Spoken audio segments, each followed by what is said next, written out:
নমস্কার, সকলকে স্বাগত জানাচ্ছি ভয়ের এক নতুন অধ্যায়। আশা করছি আপনারা সবাই ভালো আছেন। আসুন দেরি না করে শুরু করি আজকের ঘটনা, আর ঘটনার পরে আছে আপনাদের সঙ্গে কিছু আড্ডা। শুরু করছি আজকের ঘটনা, ভয় পর্ব 4, হসপিটালের সেই রাত। নমস্কার। ঘটনাটা বাঁকুড়ার এক হসপিটালের, আর আমার সঙ্গে ঘটেছিল 5 থেকে 6 বছর আগে। তখন আমি হসপিটালে নাইট শিফটের ডিউটিতে ছিলাম। হঠাৎ অ্যাম্বুলেন্সের আওয়াজ পাই। আমি জানলা দিয়ে উঁকি মেরে দেখি একটা ডেড বডি এসছে। যথারীতি বুঝতে পারলাম যে হসপিটালে আমার সেই নাইট শিফটের লাস্ট পোস্টমর্টম। যাই হোক, তৈরি হয়ে আমি পোস্টমর্টমে গেলাম। কিছু বিশেষ কারণের জন্য আমি আমার আর হসপিটালের নামটা গোপনই রাখলাম। আশা করি আপনারা বুঝবেন আর আমাকে ক্ষমা করবেন। যাই হোক, ঘটনায় ফেরত এলাম। আমি পোস্টমর্টমের জন্য রেডি হলাম। লাশও পোস্টমর্টম রুমে এলো। জানি না কেন গাটা বেশ ভারী ভারী লাগছে, আর অন্য দিনের তুলনায় আজকে ঠান্ডাটা একটু বেশিই লাগছে। এই ভাবতে ভাবতে যখন লাশের মুখ থেকে চাদরটা খুলি, হায় ভগবান, এত ছোট একটা বাচ্চা মেয়ে, সে নাকি ছাদ থেকে পড়ে মারা গেছে। হে ঈশ্বর, হে তোমার কি লীলা! কেন এবার তুমি এমনি করলে? কি পেলে তুমি এমনি করে? যাই হোক, আমরা ডাক্তার, এসব কথা আমাদের মুখে মানায় না, কিন্তু যতই হোক মানুষ তো।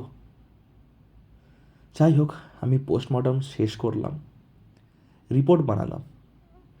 শরীরটা আর ভালো লাগছে না, তাই ভাবলাম আজকে রিপোর্টটা নার্সকে জমা দিয়ে বাড়িই চলে যায়। আমি নার্সের কাছে গেলাম।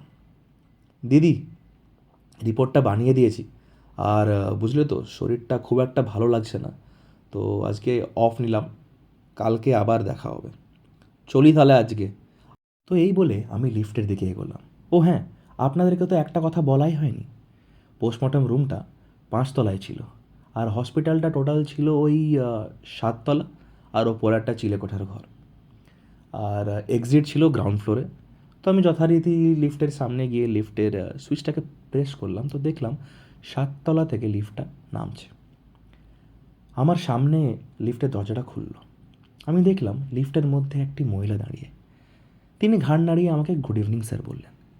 আমিও গুড ইভিনিং ম্যাডাম বলে লিফটে ঢুকলাম। আমি জিজ্ঞেস করলাম, আপনি গ্রাউন্ড ফ্লোর যাচ্ছেন তো?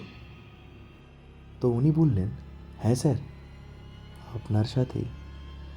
ওনার কথা শেষ হতে না হতে লিফটটা 3 তলায় এসে আটকে যায়। আস্তে আস্তে লিফটের দরজা খোলে। আমি দেখলাম লিফটের বাইরে দাঁড়িয়ে আছে এক বাচ্চা মেয়ে। আমি ভয়ে ঘাবড়ে যাই, আর আমি এমার্জেন্সি বাটনটা প্রেস করে দিই, যার দরুন লিফটের দরজাটা বন্ধ হয়ে যায়। আমি ভয়ে ভয়ে গ্রাউন্ড ফ্লোর প্রেস করি। আমার পাশে দাঁড়িয়ে মহিলাটি রাগে আমাকে বলে, ডাক্তারবাবু, একটা বাচ্চা পেশেন্ট ছিল, আপনি এমনি কেন করলেন? কেন বন্ধ করে দিলেন লিফটটা তার মুখেরও সামনে?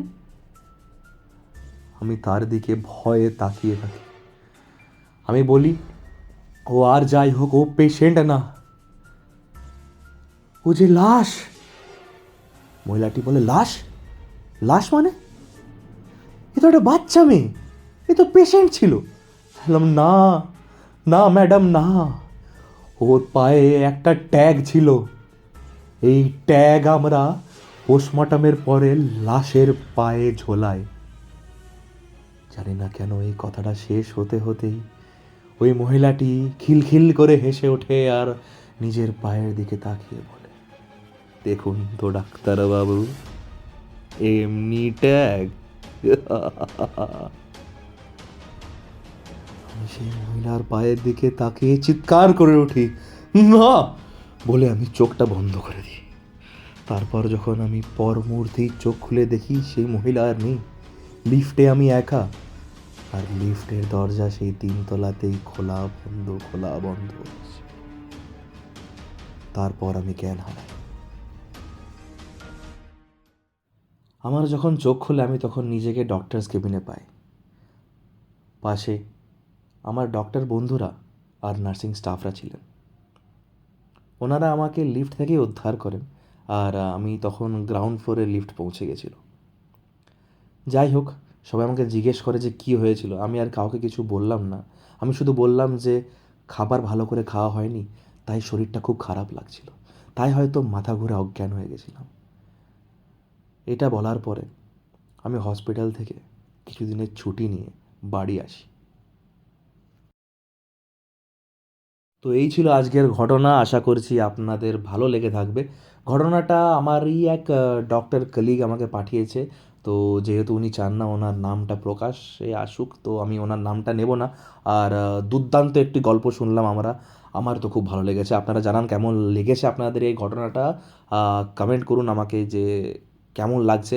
আর আমাদেরকে ঘটনা পাঠাতে গেলে যদি আপনি চান যে আপনার ঘটনাটা যদি ভয়ে আমি বলি, বা যদি ভয়ে আপনি চান যে আপনার ভয়েস নোট প্লে হোক, তাহলে আপনাকে কী করতে হবে, আমাকে ঘটনাটা পাঠাতে হবে।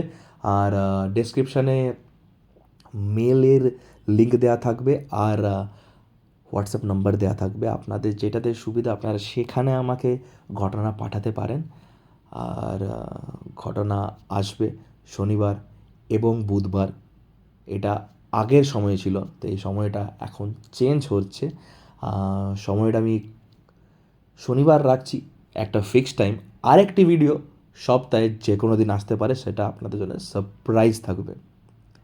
আর এতদিন কামাই করার জন্যে আমি কান ধরে আপনাদের সামনে ক্ষমা চাইছি, আমাকে ক্ষমা করবেন। আর চ্যানেলে নতুন চ্যানেলটিকে সাবস্ক্রাইব করবেন, ভিডিওটি লাইক আর শেয়ার করুন। আর কী করছেন, জলদি ঘটনা পাঠান, আরও তো ঘটনা শুনতে হবে কি না। তো আজকের জন্যে আমি বিদায় জানাই। দেখা হবে আবার পরের ভিডিওতে।